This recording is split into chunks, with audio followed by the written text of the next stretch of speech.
Rerules will be available to find your stream once you are live.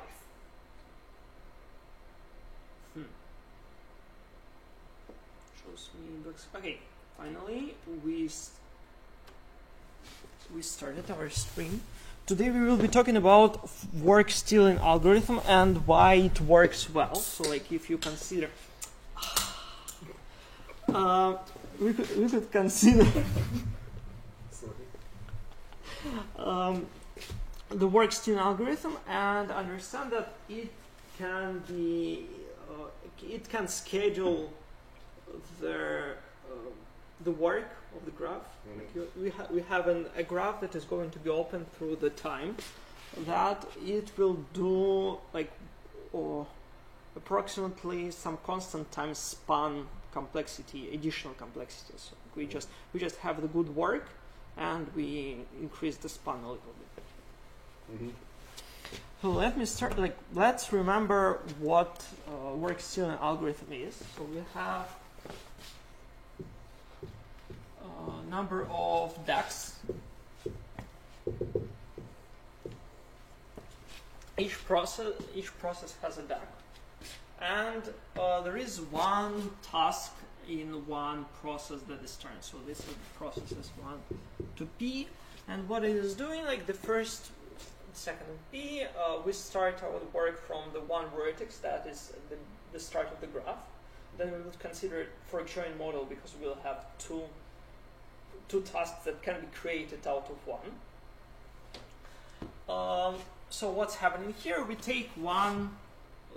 Each one takes the task there. For example, one takes the task. It creates, I don't know, 2 other tasks. So it puts like this task X and Y somewhere here, and continue to performing. Other guys, why it is called work stealing? Because other guys will try to take the work from somebody. So each time where the guy doesn't have anything there, he tries to steal the task from the top of the DAG of some other guy. So uniformly at random. So he takes some random guy and take the work out of it. To be more precise, their topmost work in the DAG. So like we take the work for the process on one side, on the bottom side, and we steal from another side. So we have less contention there. So like they work not on the one side, but they work from 2 different sides. And the algorithm is pretty simple. So like if we have 1 child, we put it back. If we have 2 child, we put 2 things back. If we have nothing, then we just we solve it and throw away. I mean, when we don't have a child, then their execution is over, by the way, because the execution should be end on the node with no children. Now we will do a little bit of understanding how much does it work. We will have the potential for each moment of time, but at first I need to build the things which is known to enabling tree.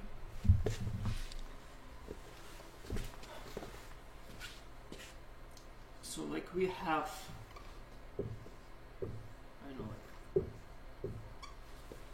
know, the graph that is like that, and we try to implement it. So we have the problem, the task A, B, C, and D. So we have a process, like consider 2 processes at the time, and this guy takes A to implement. So it creates, after it takes A to be going, it takes B as new part and C as new part, and this guy try to steal C out of there. Then it's try to perform C here, and the enabling tree means that, for example, the first processes B, and the second processes C a little bit later. Thus, C will create a task D, because another guy was already did this. So the enabling tree will be like that. Okay. Okay. Then we'll have to prove an interesting statement which will be necessary for us. One question. Yeah. If a process tried to steal some work from random guy, And there are no work there. Yeah. Yeah, they fail and try again the next time, the next iteration. Okay. Okay, we need to prove the structural lemma that says the following. So like that's, consider that the process has a lot of, so it has the work 0 here, work 1, work 2, and work k. Each of these guys are enabled by somebody.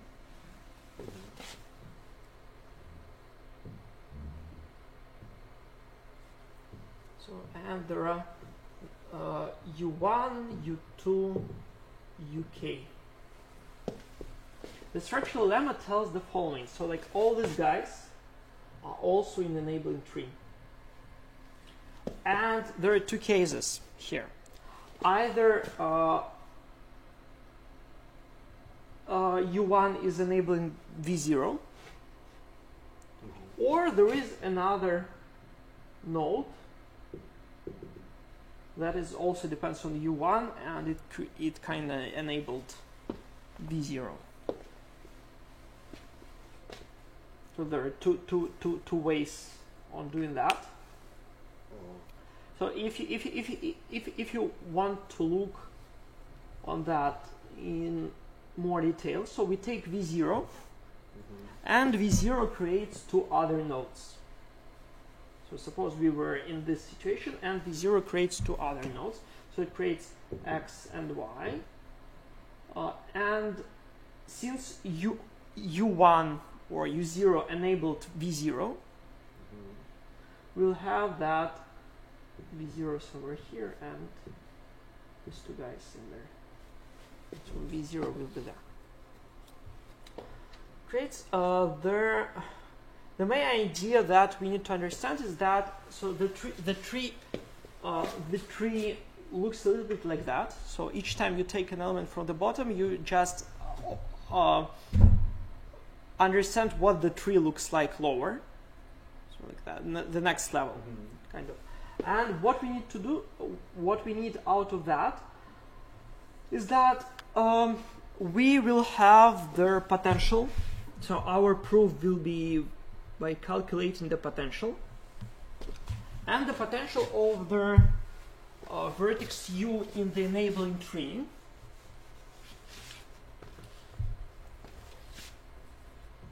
U equals S minus depth of U.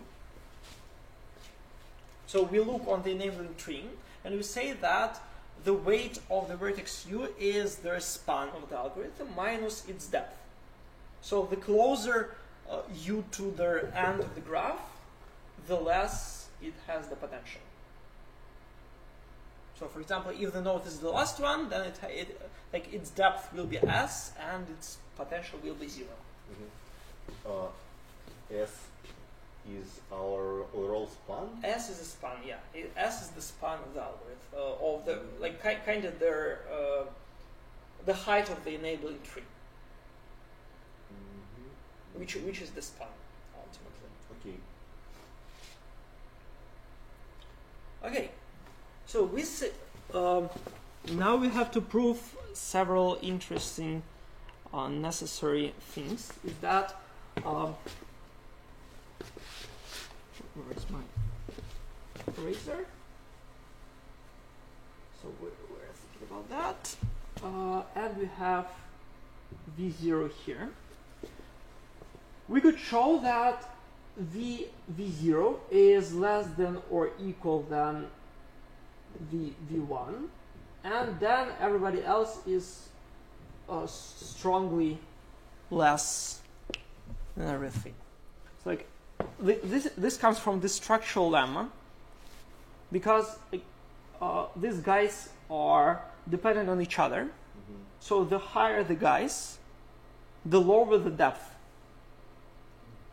So for example, you come to the element u2, you either go by the edge to u2 or either you go by the edge to u1, which is later going to v1.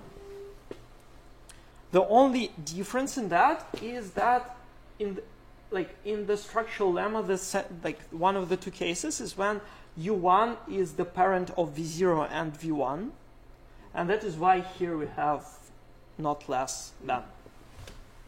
For all others, it is strictly increasing sequence. For that we will need that. So let's remember that for a moment. Now let's talk about a little bit different lemma here. So I will show like here vu s minus du. I will go just how it is written in the, not in the paper, but in the book.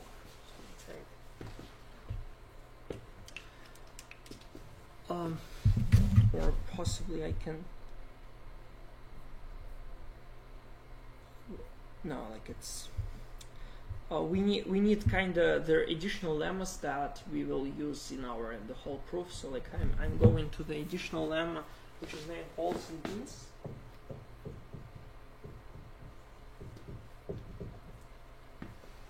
So suppose there are p balls and p beans.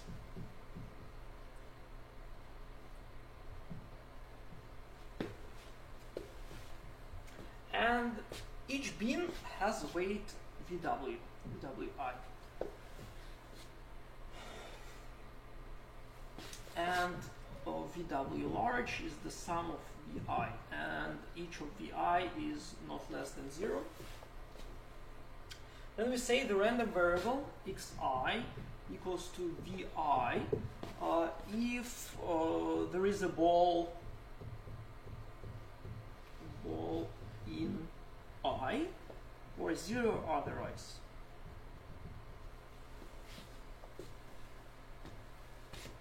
Okay, and we want to prove that if x is the sum of xi,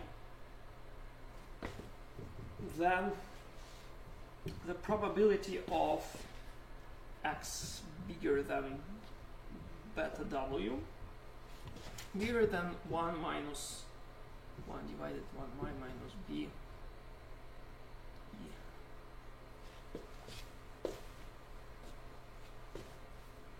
So we show that the probability with the number of non-empty bins is bigger than some part of these bins, and it is bigger than some. It is close to 1.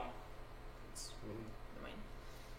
Okay, how do we prove that? We will prove this in a little bit different manner. So we will again have the proof using Markov's inequality. And at first, we will calculate the expected number of w minus x, which is the sum of I will calculate not x, but I will calculate the bound for w minus x, which will be inversed at the end. So we will have vi minus xi. So I'm kind of here thinking that it is vi if there is no ball in I, this wi minus xi. If there is no ball, then it is wi. If there is, it is 0. It's vice versa. And it is easy to see that it is w of 1 minus p in the power of p. So this means that for each bin I always get unlucky. So I have p balls, and none of them fall into the bin, into this bin it is exactly bin. So this is 1 minus 1 over p in the power of p. Yeah. Okay. Since 1 minus 1 over p less than 1 divided by e, this is e divided by e. So this is some mathematical fact, I think you should be aware of that. Okay, it's obvious. Yeah, so this is like some mathematical analysis stuff. So that shouldn't be a problem. Okay, and then we apply the Markov's inequality here. So probability of v minus x bigger than 1 minus beta w is less than or equal than e v minus x divided by 1 minus beta w.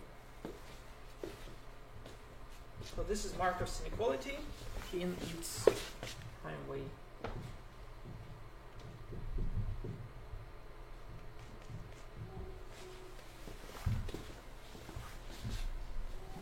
So this is the Markov's inequality for w minus x. So w minus x is also the random variable. So w minus x is the sum of random variables, which are wi minus xi. Mm-hmm. And we just have that their sum is bigger than that. If you look on that, it is obvious, I think, that it can be replaced like that. We just turn yeah. from bigger to less, so we just removed w on both sides. Mm-hmm. And at the same time, this guy, we know that the expected value of w minus x is less than or equal to w divided by e. Mm-hmm. So this is less than 1 divided by 1 minus b. Mm-hmm. So this is almost exact. So if you do one more rotation back, you will get exactly Yep. the value here. We will be needing this at some point, but not right now. Nice lemma awesome proof. Yeah.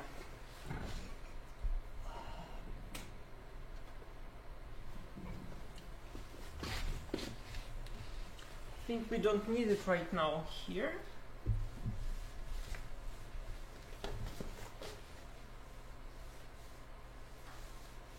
But we will need it a little bit more further when we need to talk about steal attempts, because steal attempts is kind of the game of balls into bins, because we have some, like, each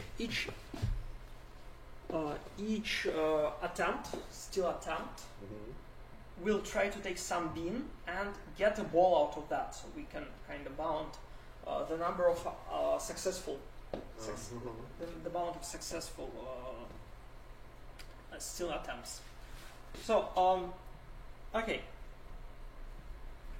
the easy lemma says that the total work is w divided by p plus ap, because p is the work, whereas p is the work, and a is the number of steal attempts.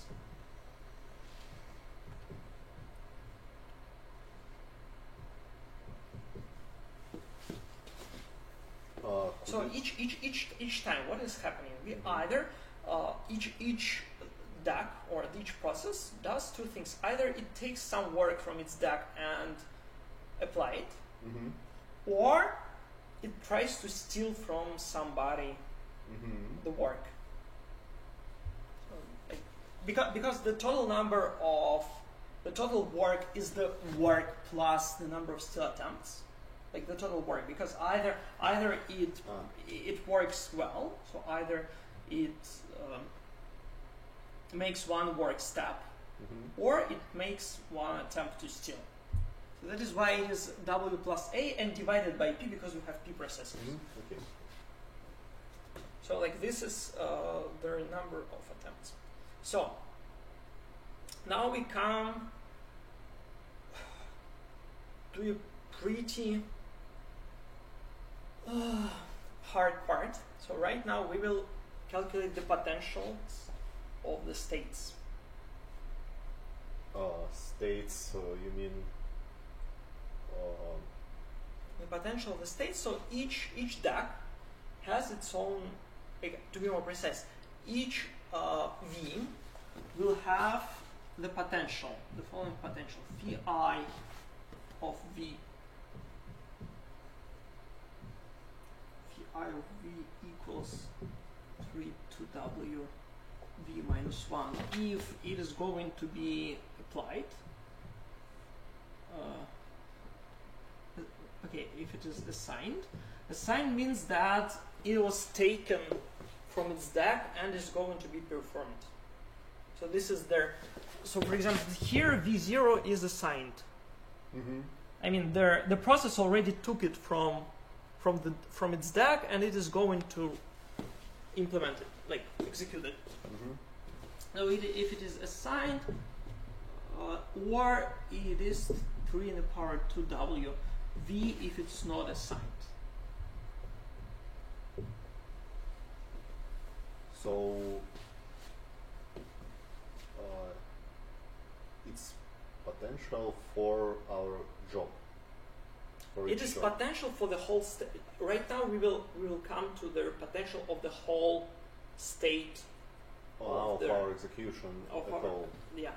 So like to be more precise, the state of the DAX. Like, so at each moment of time we have some state of the DAX, and we want to, like, the main idea is that we will come up with a number of attempts such that after reasonable number of steps our potential will be increased or decreased by some constant, and then we will have like logarithmic complexity for that. Okay, so then the potential of the process. The potential of the process is the sum of all the V in the DAC of Q of phi I V. So we go over all DAC.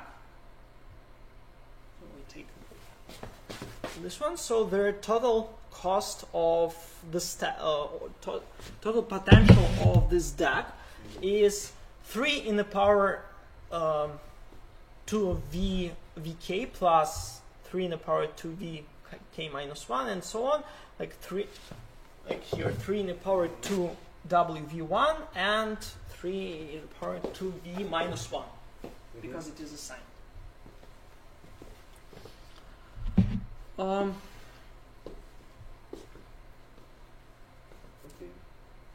The problem is that right now we will have two different parts of the DAX. There are DAX that are empty.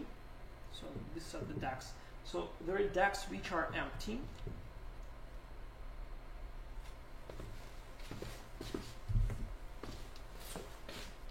Precise, like it is step I. On the step I, we have HI empty DAX. And DI is everything else.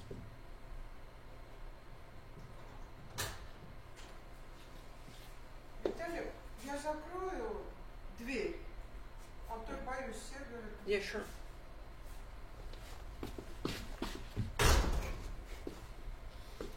Okay, so the total potential of everything is phi I of HI plus phi I of DI. What does it mean that the deck is empty? It means that the deck is empty. And why its potential is not 0? It means that it has some assigned vertex there. So like everything is empty except for the one guy that is going to be executed. So that is why the potential of these guys is not 0.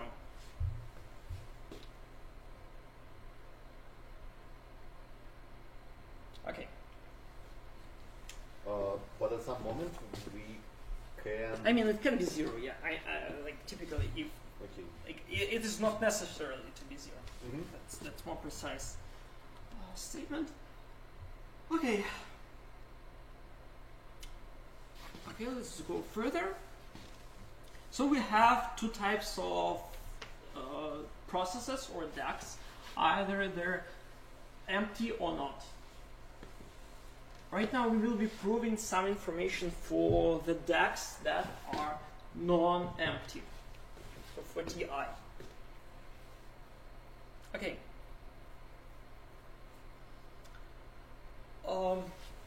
So if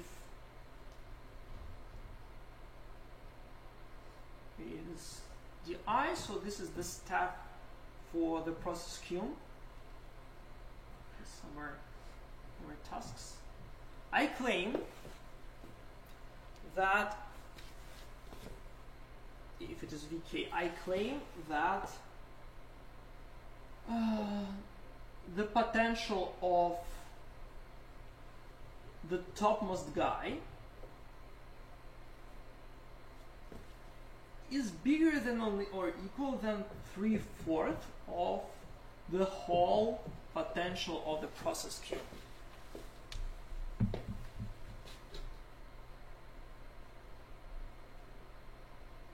So I will claim that the potential of this guy is very large in the total potential of this process.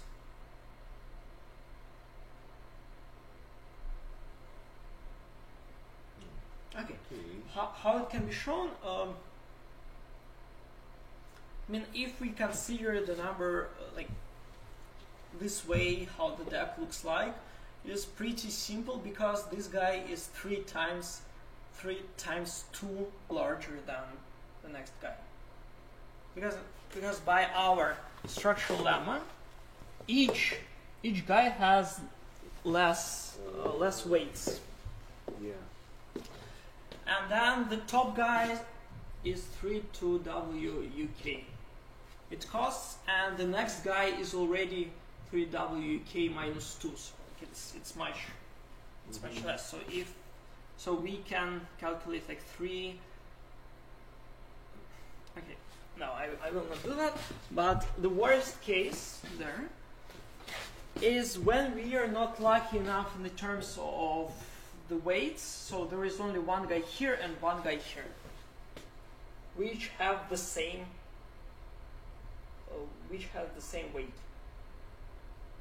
So this is V1, V0, and the worst case is then V1 equals then V0. Okay, since it is assigned, so we will have, so the whole potential of these guys is 2WV1 plus 3/2WV0 minus 1. And we want to calculate on the terms of, so we take the topmost guy and it gives us 3 in the power 2WV1. This is the potential of the topmost guy. Okay. Again, the worst case is when these two parts are on these two tasks are on the same level.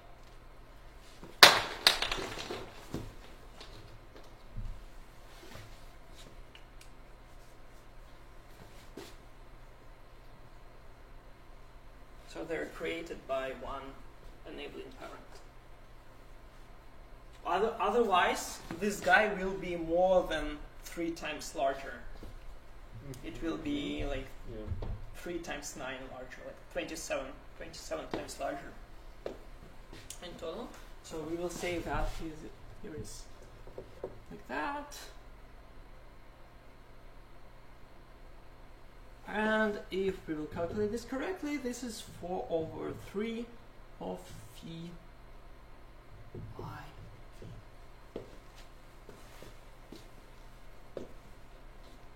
Which is 3 in the power 2v.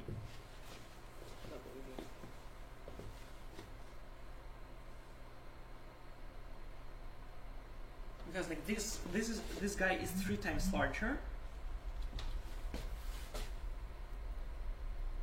and this guy is 1/3 phi I. IV. This is 1 over 3. Ah, okay, yeah. Mm-hmm. That is why we get that it is 3 over 4 for their topmost guy.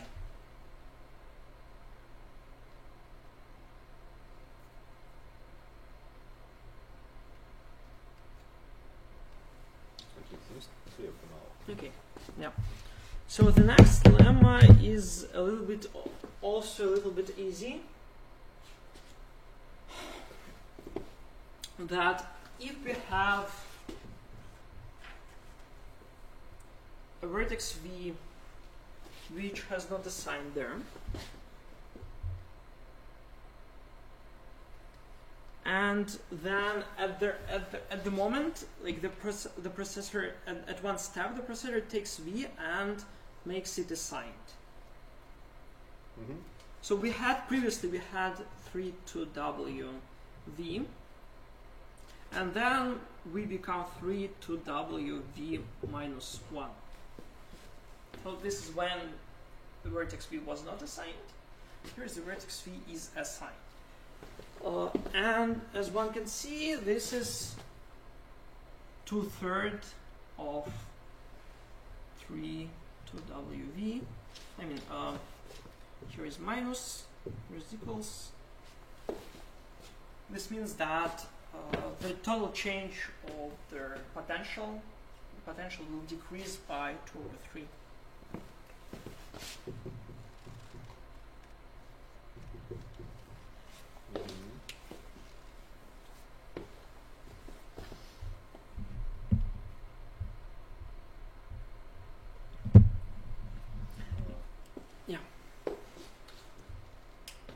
This means when we assign the vertex somewhere, the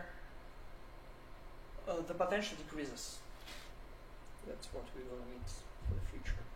Yeah, the potential decreases by assigning the vertex as a node. Yeah. And when we evaluate the vertex, it's obviously also decreases. Mm-hmm. Okay. Because like this vertex will be created. To be more precise, we will. Yeah, to be more precise, we will calculate it right now. Why the potential decreases? So like when we assign this guy can create 2 new nodes, where one goes here and one goes assigned at the same time. We will come to that.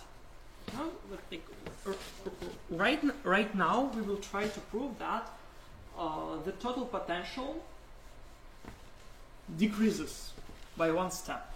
At 1 step, the potential decreases. Mm-hmm. So the first case is when we have the process Q and we have one assigned node. What it can do, either if it doesn't have any children, then it's clear that the potential will decrease after we execute this guy, we just throw it away. Mm-hmm. The first case, it creates a task X. And for example, we make it like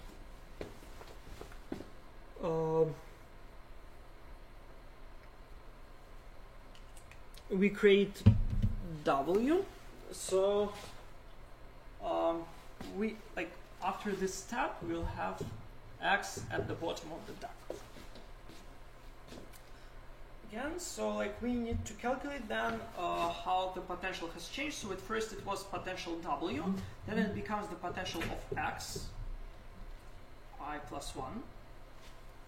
And we know that the potential of their weight of the X is at least 1 smaller.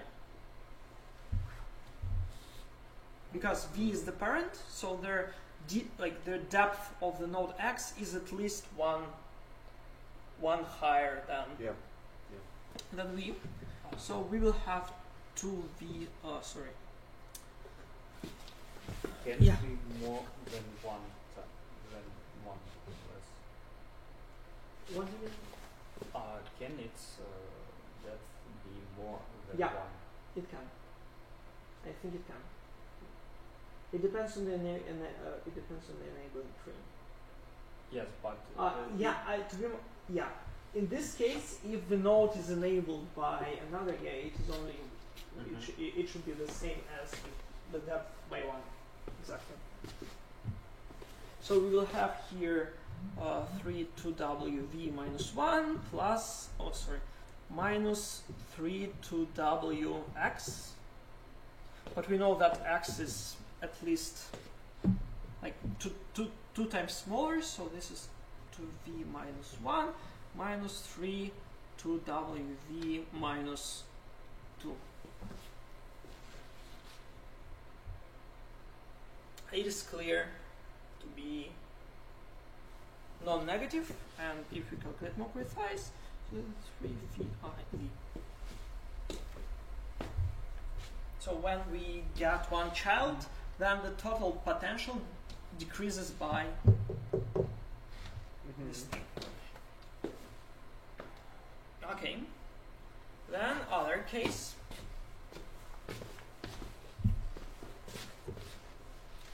Other case when we create two new tasks. Here we have y. So like what again?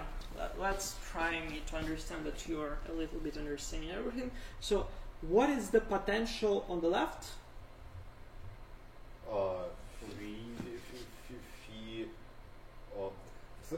3 in power 2 weight of v minus 1. Minus 1. Okay, great. So we executed v and create two new nodes, x and y. Can you tell me their potential of this guy? And both of them are not assigned, yeah? Yeah, both of them are not assigned. Like at first they're not assigned; they are going to the deck. So 3 in the power of 2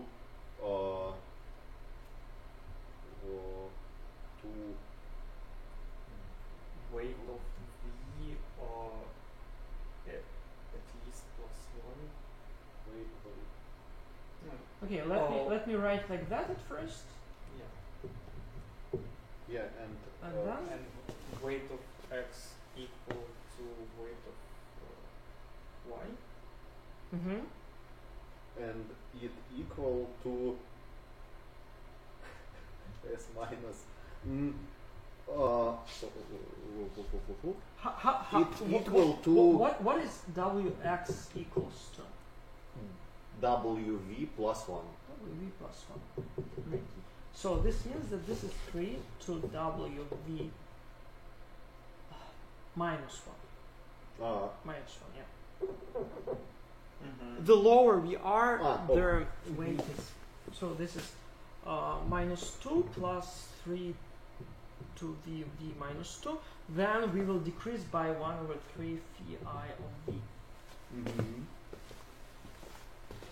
Okay. So that's what we wanted to say. After each step, the potential decreases by some non-zero value. It's a reasonable value.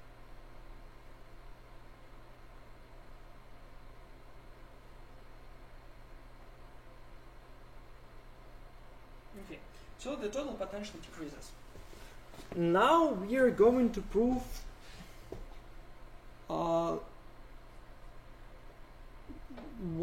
almost the core lemma of the whole proof.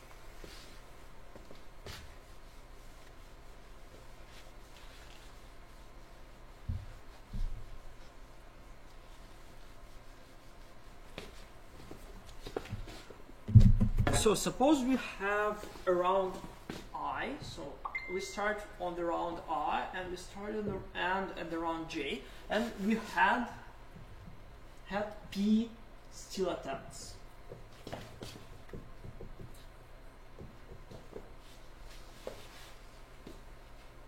At least P steal.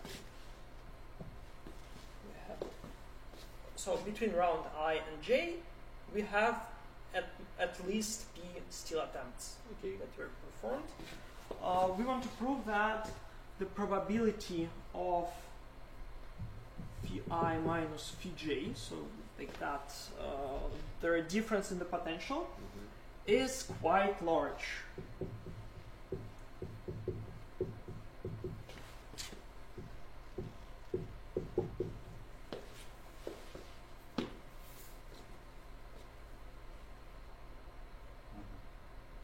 So as you can see how we can use it.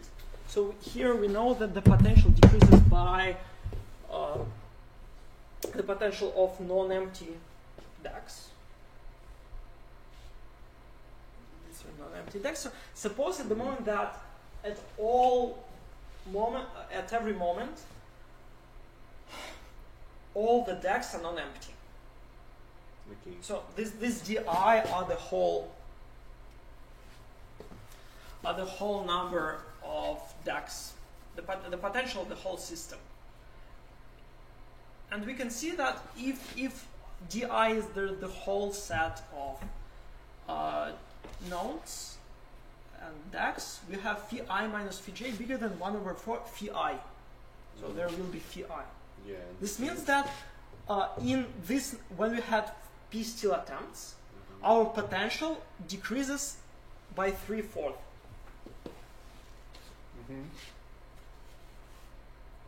Oh.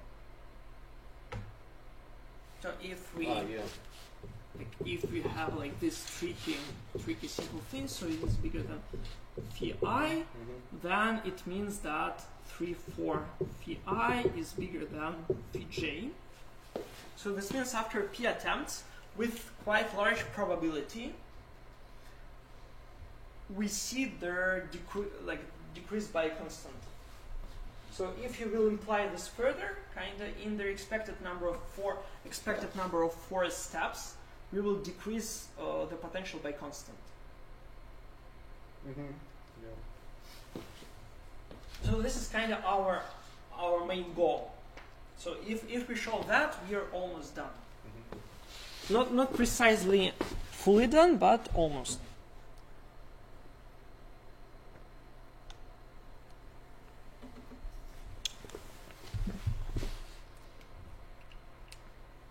Okay.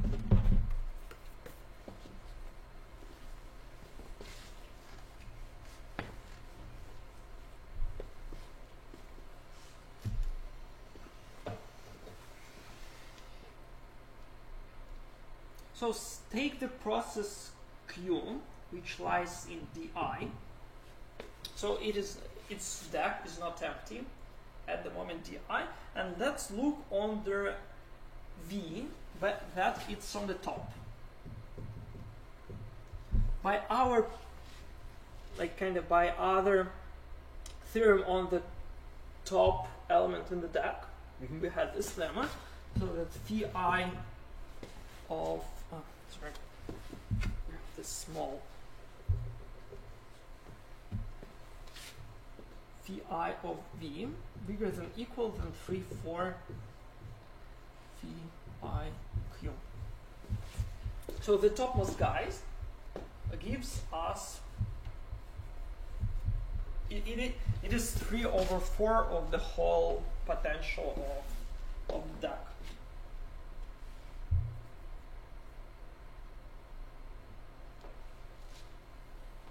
Okay. It's just our lemma. It is not yet enough to prove for the lemma.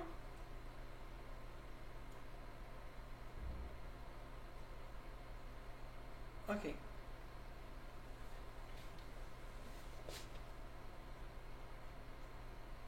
So suppose, let's look on the still attempt. Or on K round. And suppose that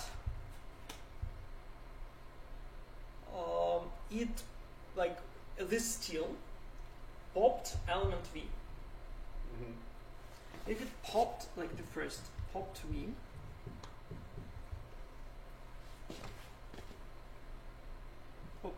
then the potential decreases by 3/3 phi of V. We know that. So, and when it is executed, of course, like its potential. So if popped some other, so-called other node, this means that V was already taken by somebody else, because this was on the top of the DAC. And if we pop not V, then V was already either assigned or executed. So it is again 2, 3 Phi of V.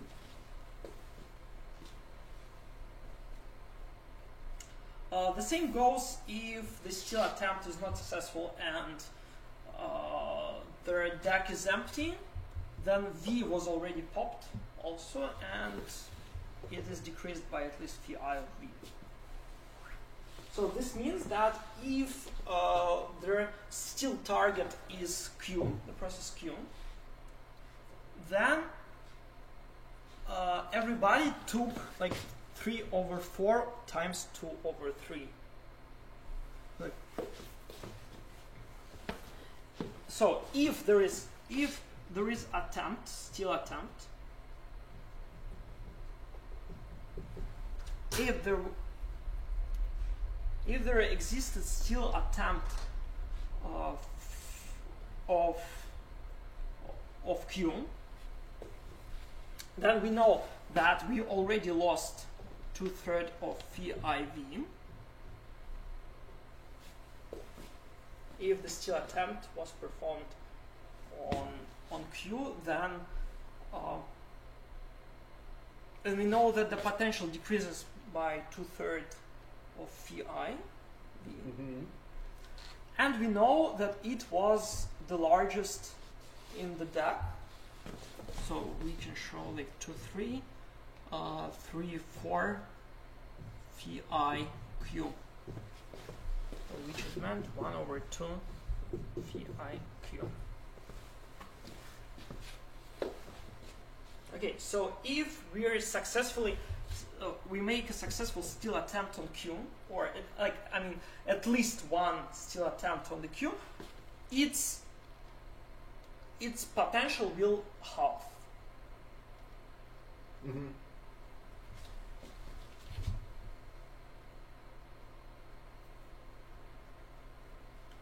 Okay.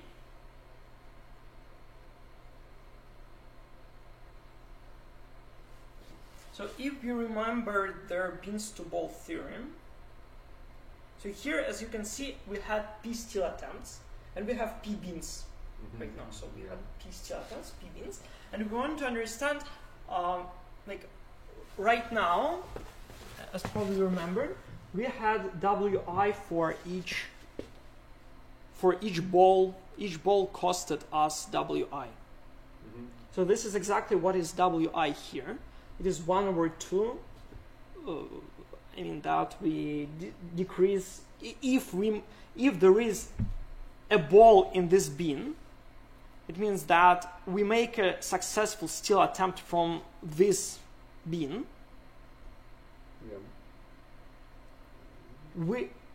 If we had a successful steal attempt, then its W is how many decreases. So we want right now to lower bound the total number of potential that will be loose if we will make steals. So let me go to there. So we proved there that Px bigger than beta of W, bigger than 1 divided by 1 minus beta E.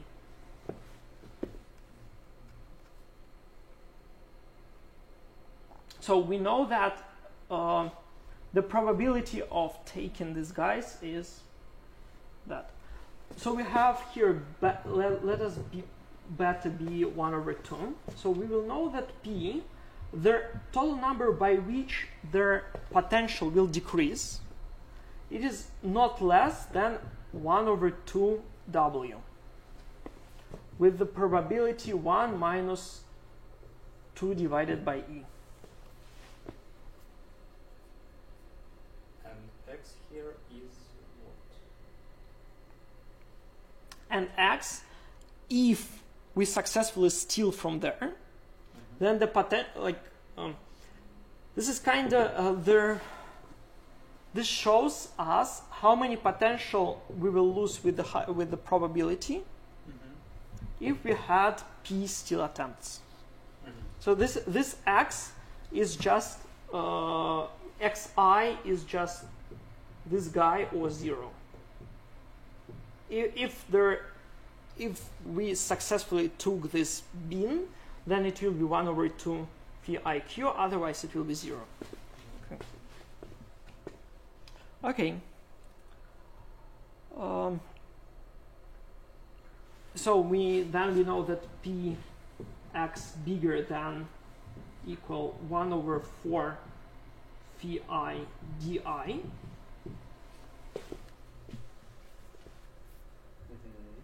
Like this w is the sum of these guys, which is 1/2 of the total sum only on d, because we looked only on the element, on the bins from which we can take an element. Bigger 1 divided by 2e, which is bigger than 1/4.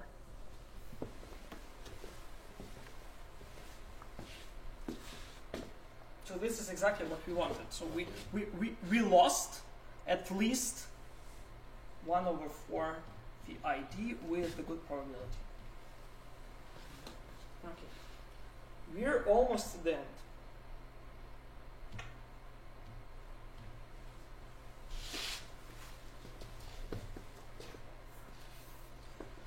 We're almost at the end. So we proved that phi I and phi j differs much.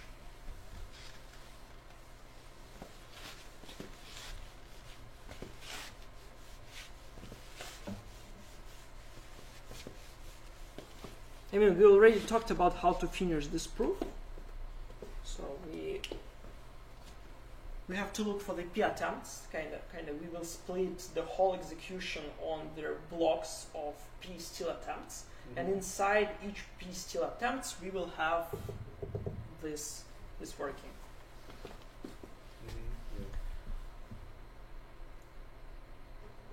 Okay, so we want to show right now. Unfortunately, this is talking only about di, but we have to talk also about hi. So we want to prove that the probability of phi I of what is the right way to write it?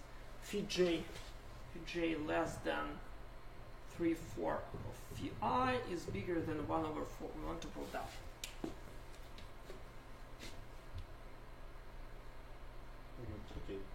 Okay. So we know, like the total potential can be split into two parts. So where phi I equals to phi I of hi plus phi I of di.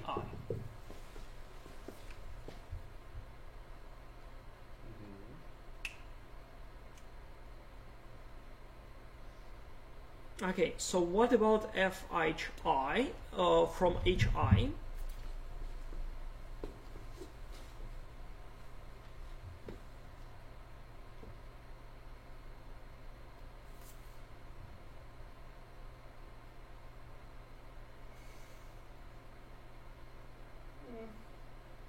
So we know from this guy is that probability of phi. Yeah, so I mean we can see for simplicity. I think that will be enough. We can make this. No, we cannot deal with di and hi differently.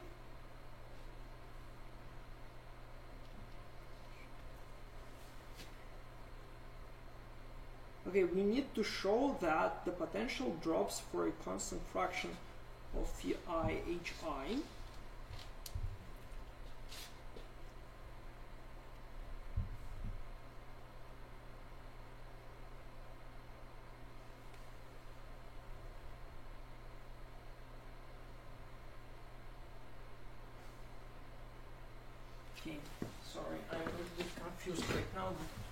is like almost at the end, and I do not fully understand how to finish the theorem.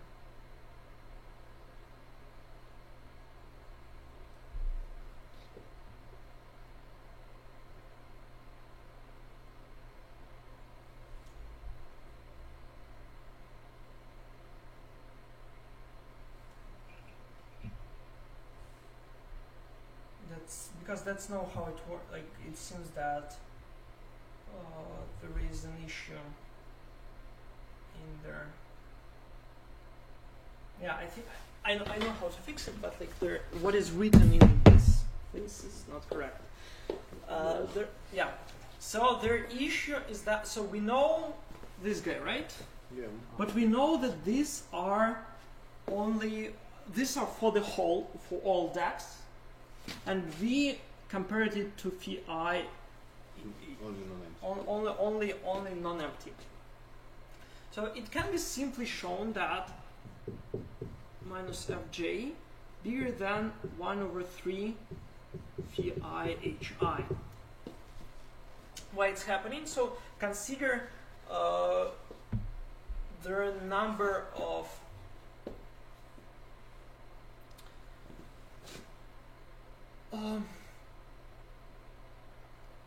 consider their. So what's happening here?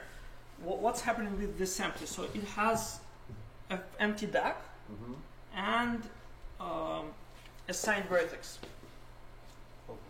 there, which we will take and compute. So we will. Well, this is V, right? So we will fail with 1 over 3 phi I of V. We already talked about that when you assign the vertex and execute it, then we will drop the potential by this value. We already talked about that, and that is it what we need. So like if this was like by the potential that we decreased, and if we calculate the sum of all HIs here, we can prove that. So we know that if we take it and execute, so at first, to be more precise, right? I have some mistake there. V is kind of V was here, and then we take it and execute it. We make it.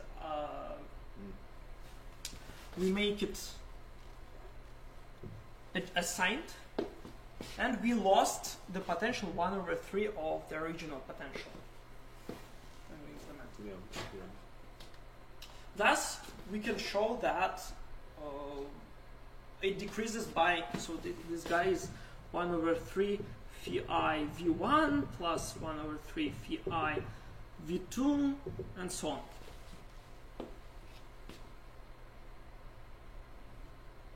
Yeah. I mean, this is for the first empty DAC, this is for the second empty DAC, and so on. Okay. Then the finish of the theorem will be that I can prove that the difference phi I minus phi j is bigger than 1 over 7 phi I. The total. Now, unfortunately, it is phi I. Unfortunately, it is 7. Okay, why so? This guy, if you take, you will get that for phi I minus phi j bigger than or equal than or phi I di.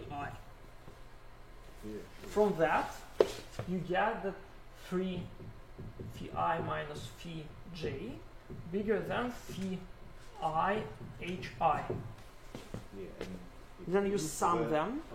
Then you sum them, this two, and we know that the probability that it is bigger than 1 over 7 is bigger than 1 over 4. I mean that we are lucky. Here it is clean without the probability. This is bigger than 1 over 3 without the probability. But this guy is with probability, so we will get that we lost 1/7. It really doesn't matter. Our main goal is to show that we have the constant here of the whole potential, and then we will apply it with Markov's inequality, etc. Yeah. So like the problem is that in that book, unfortunately, they say like this holds, and then this holds, which is not fully correct because you have to deal with HI. Is 7. Okay. We are almost at the end. Almost right now. So, what is their original potential of the whole system? The sum of the potentials. No. The potential decreases after each step. Yeah. So we have to understand what is their potential of the first state. Span. Almost span. I mean, why it is span? It depends on the span, yeah. But like, as you remember, with the probability of their item is 3 in the power of something. Yeah. We have one assigned task with. Is it a sign? Yeah, let it be assigned. Okay, so it's a sign, then it's 3 in the power of 2 span minus 1. Yeah, exactly. So this is our whole potential, and each time after 4 steps, it becomes lower in 6/7.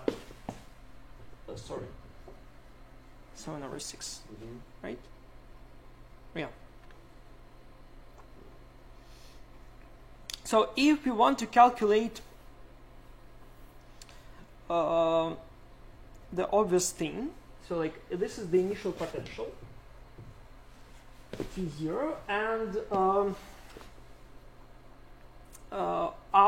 so right now we will prove their expected complexity for the algorithm. So 1/4 steps, in 1/4 steps, we will have, so how many successful steps we should make to get it 0 almost. I mean, the potential never can be non-integer. So like we just have to multiply 7 divided by 6 until it gets less than 1.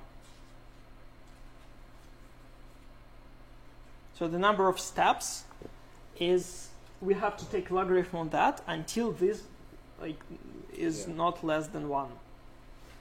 So it is simply logarithm 7, 6, 3 in the power 2s minus 1, which is 2s minus 1, some logarithm 7/6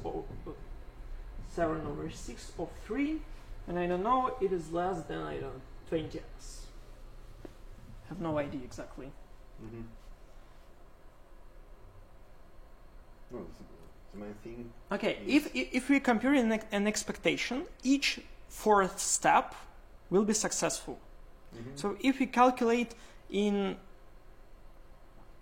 expectation, then the number of steps will be just 80s, the number of iterations, and multiplied by p, by the way, because we have p still attempts.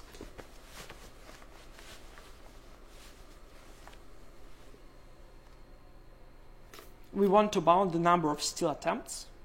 Yeah. So this means we had 20s iterations with p still attempts. Oh, okay. Then we have in total no more than like the number of iterations times the number of still attempts per round.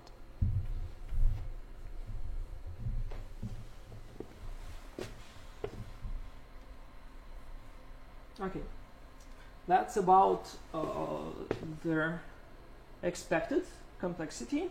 If we want to take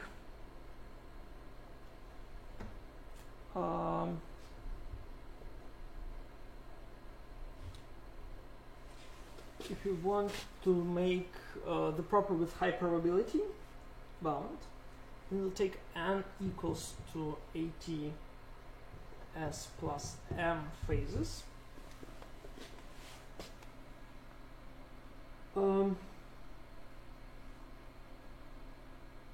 So the number of expected. So suppose that our execution takes ATS, AT taken from here, ATS statements plus m. Then the expected number of successes is 1/4 of n, which is equal to 20s plus m divided by 4. So this is the expected. This is the expected number of successes. Yeah. Okay, if we take the Chernoff bound, that the probability of x less than np minus a less than e minus a squared. I mean, we have approximately like that during, like on the 5th lecture, so like this Chernoff bound. And we take a equals to m over 4. So what np is the. So we kind of prove here that we didn't. We do less than np minus a with high probability. Vice versa. X is small. Like x is the total number of successful attempts. It is small. The probability that it is small is very small also. So if we put it there back, so if we choose, I don't know,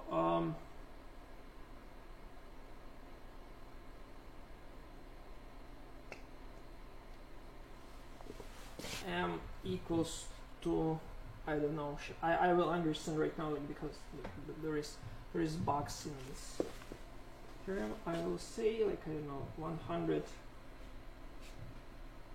1 epsilon, then we will say that x minus 20s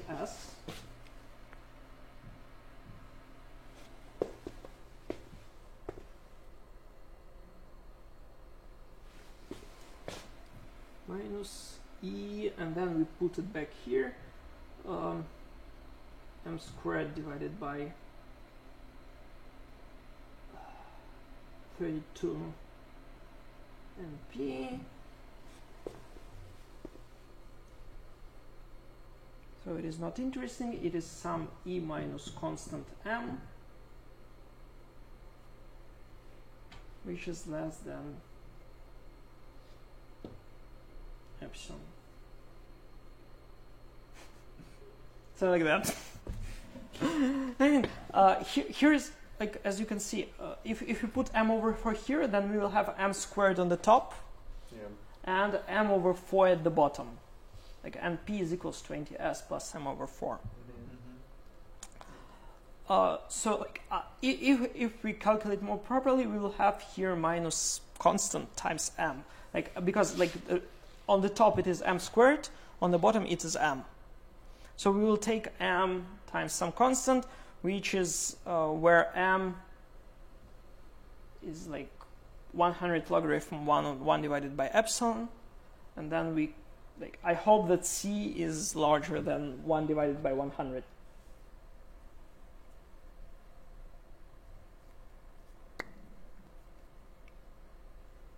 So that's it. It means that the number of steal attempts is s plus log 1 epsilon times p with large probability, with high probability.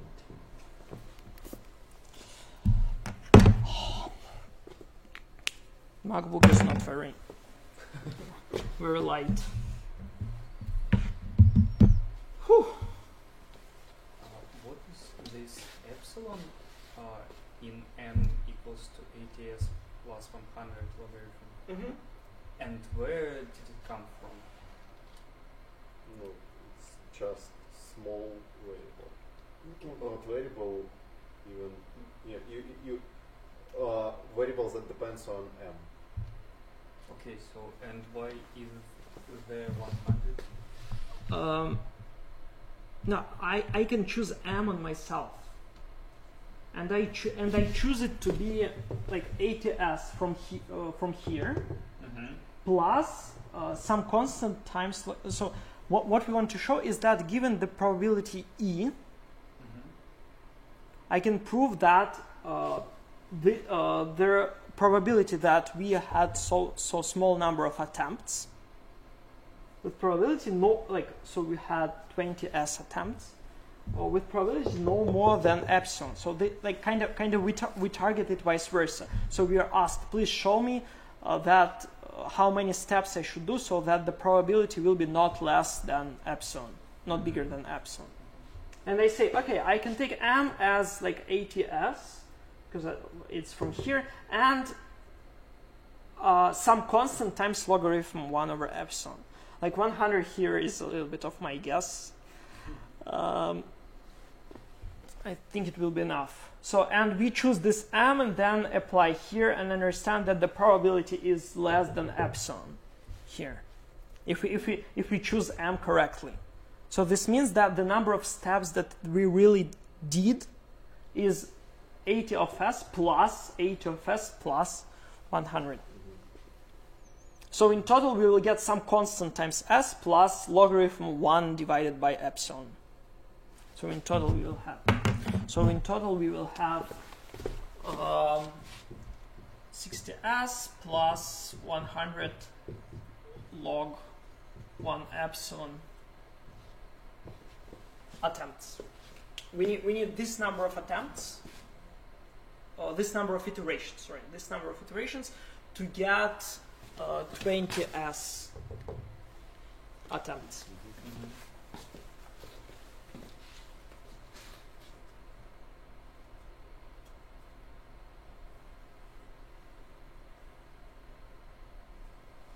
Yeah, I haven't found this problem last year.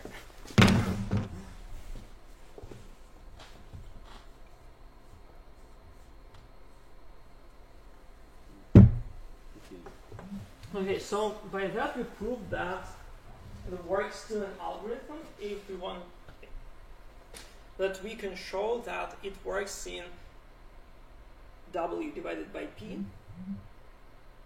plus the number of attempts. Sorry, not number of attempts, but this one, because like the number of attempts is P multiplied by that at the end. But in our formula we take W plus A divided by P, so it gets thrown away. So it is at the end WP plus this thing without P. So, and as you can see, this means that the work-student algorithm works in O of W divided by P plus S. So that's the main part, like that's the main thing that you have to understand from this one and something hour. to understand why the work-student algorithm works. Okay, so the main idea that work-student has